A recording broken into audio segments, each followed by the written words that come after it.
2024ஆம் ஆண்டுக்கான ஒலிம்பிக் போட்டிகள் பாரிஸ் நகரில் தொடங்கி நடைபெற்றுட்டு இருக்கு.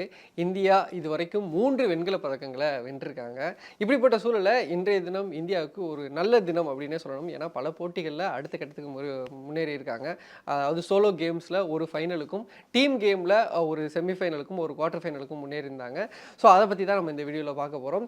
இன்னைக்கு டேல ஃபஸ்ட்டு சிறப்பாக விளையாண்டது யார் அப்படின்னு சொல்லி பார்த்தோம்னா மனு பக்கர். அவங்க ஆல்ரெடி இந்தியாவுக்கு 2 வெண்கலப் பதக்கத்தை இந்த ஒலிம்பிக்ல பெற்றுக் கொடுத்திருக்காங்க. அதாவது இந்தியா பெற்றிருக்கிறதே மொத்தம் 3 வெண்கல பதக்கம் தான். அதுல 2 மனு பக்கரே வென்று கொடுத்திருக்காங்க. அதாவது 10 மீட்டர் ஏர் பிஸ்டல் பெண்களுக்கான பிரிவிலையும் 10 மீட்டர் ஏர் பிஸ்டல் கலப்பு இரட்டையர் பிரிவிலையுமே அவங்க வெண்கல பதக்கம் வென்றிருந்தாங்க. அதாவது ஒரு வீரர் ஒரே ஒலிம்பிக் தொடரில் 2 பதக்கங்களை பெறது இந்தியா சார்பில் விளையாண்டு அப்படின்றது ஒரு முக்கியமான சாதனையை இவங்க மனு பக்கர் பண்ணியிருந்தாங்க. அது மட்டும் இல்லாமல் 2 ஒலிம்பிக் விருதுகளை பெறவங்க லிஸ்ட்ல 2வது இடத்தை பிடிச்சிருந்தாங்க. ஏற்கனவே வந்துட்டு பி.வி. சிந்து அடுத்தடுத்த ஒலிம்பிக் தொடரில் 2 பதக்கங்களை வென்றிருந்தாங்க. இவங்களும் இப்போ 2 பதக்கங்களை வென்று அந்த சாதனையை சமன் பண்ணியிருந்தாங்க. இப்போ அந்த சாதனையை இதே ஒலிம்பிக் தொடரிலேயே முறியடிக்கிறதுக்கான வாய்ப்பும் மனு பக்கருக்கு கிடைச்சிருக்கு. அதாவது இன்னைக்கு நடந்த 25 மீட்டர் பிஸ்டல் தொடரில் அந்த தகுதி சுற்று போட்டியில் அவங்க வந்து வெற்றி பெற்று இப்போ இறுதி சுற்றுக்கு தகுதி பெற்றிருக்காங்க. இந்த தகுதி சுற்றில் முதல் 8 இடங்களை பெறவங்க இறுதிப் போட்டிக்கு தகுதி பெறுவாங்க அப்படின்ற ஒரு சூழலில் இவங்க 2வது இடம் பிடிச்சு இந்த இறுதிப் போட்டிக்கு தகுதி பெற்றிருக்காங்க. அதன் மூலமே இவங்களோட அந்த டாமினன்ஸ் நல்லாவே தெரியுது. ஸோ இறுதிப் போட்டியில் இவங்க தங்கமோ இல்லை வெள்ளியோ பெறதுக்கான வாய்ப்புகள் ரொம்ப அதிகமாக தெரியுது. ஸோ 25 மீட்டர் பிஸ்டல் பிரிவில் இறுதிப் போட்டியில் இவங்க வெல்லும் பட்சத்தில் 3வது பதக்கத்தை இந்தியா அவங்களுக்கும் 4வது பதக்கத்தை இந்தியாவுக்கும் வாங்கி கொடுப்பாங்களா அப்படின்ற ஒரு மிகப்பெரிய எதிர்பார்ப்பு இருந்திருக்கு. இது ஒரு சிறப்பான போட்டியாக அமைஞ்சிருச்சு. இந்த வரிசையில் இன்னொன்னும் சிறப்பாக செயல்பட்டது யார் அப்படின்னு சொல்லி பார்த்தோம்னா இந்தியாவோட மென்ஸ் ஹாக்கி டீம். அவங்க இந்த ஒலிம்பிக்ல ரொம்பவே சிறப்பாக செயல்பட்டு இருக்காங்க. இந்த ஒலிம்பிக்ல மொத்தம் 12 டீம்ஸ் வந்து ஹாக்கியில் பங்கேற்கிறாங்க. அவங்கள 2 பிரிவாக பிரிச்சுறாங்க.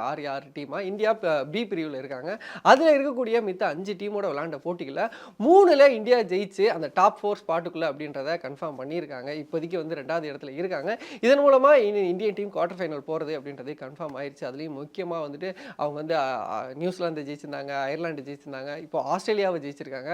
இதன் மூலமா ஆஸ்திரேலியாவை ஹாக்கியில் வந்து 52 வருஷம் கழிச்சு இந்தியா ஜெயிக்கிறாங்க அப்படின்றதே ஒரு மிகப்பெரிய வெற்றியாகவும் பார்க்கப்படுது.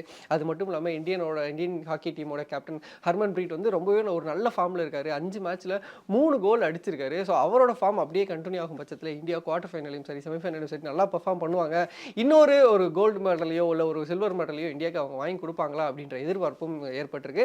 இப்போ இருக்கக்கூடிய சூழலில் இந்தியன் டீம் ஹாக்கி டீம் வந்து குவார்டர் ஃபைனல் தகுதி பெற்றிருக்குது. அதுவும் இன்னைக்கு நடந்த ஆஸ்திரேலியா அகைன்ஸ்டான மேட்ச்லேருந்து தகுதி பெற்றிருக்குன்றது ஒரு நல்ல செய்தியாக அமைஞ்சிருச்சு. ஸோ இந்த வரிசையில் 3வது வர்றது யார் அப்படின்னு சொல்லி பார்த்தோம்னா அங்கித் ஜீரஜ் இணை தான். இவங்க 2 பேரும் கலப்பு இரட்டையருக்கான வில்வித்தை போட்டியில் கலந்துக்கிட்டாங்க. ஃபர்ஸ்ட் இந்தோனேசியாவுக்கு அகைன்ஸ்டான போட்டியில் அதாவது குவார்டர் ஃபைனலில் இவங்க ரொம்பவே சிறப்பாக செயல்பட்டு வெற்றி பெற்றாங்க. அதன் மூலமா செமிஃபைனலுக்கு தகுதி பெற்றாங்க. சரி, இந்தியாவுக்கு இன்னொரு பதக்கம் கிடைக்க போகுது. ஒருவேளை செமிஃபைனலில் ஜெயிக்கிறாங்க அப்படின்னா ஒரு வெள்ளியோ தங்கமோ கிடைக்கிறதுக்கான வாய்ப்புகள் இருக்கு. இல்லை செமிஃபைனலில் தோக்குறாங்க அப்படின்னா வந்து ஒரு பிரான்ஸ் கிடைக்க வாய்ப்பு இருக்கு அப்படின்றதான் எல்லாரோட எதிர்பார்ப்பும் இருந்துச்சு. பட் ஆனால் செமிஃபைனலில் இந்த டீமால கொரியன் டீமாக வந்து ஈடு கொடுக்க முடியல. அவங்க வந்து ரொம்பவே சிறப்பாக செயல்பட்டு ஃபைனலுக்கு தகுதி பெற்றுட்டாங்க. சரி, இங்கே தான் மிஸ் ஆயிடுச்சு. திருப்பியும் நமக்கு வந்து ஒரு பிரான்ஸ் மெடலுக்கான ஒரு போட்டி இருக்கு. அதில் வெற்றி பெற்றுவாங்க. யூஎஸ்ஏக்கு அகைன்ஸ்டான மேட்ச்ல வெற்றி பெற்று நம்ம வந்து பதக்கம் கிடைச்சிரும் அப்படின்னு எல்லாரும் எதிர்பார்த்துட்டு இருந்தாங்க. பட் ஆனால் அந்த போட்டியிலையுமே வந்துட்டு நம்ம டீமால அந்த அளவுக்கு பெர்ஃபார்ம் பண்ண முடியல. அங்கேயே ஜீரஜோடைய அமெரிக்காவுக்கு எதிரான பிரான்ஸ் மெடல் போட்டியிலையும் தோல்வியை சந்திச்சிருந்தாங்க.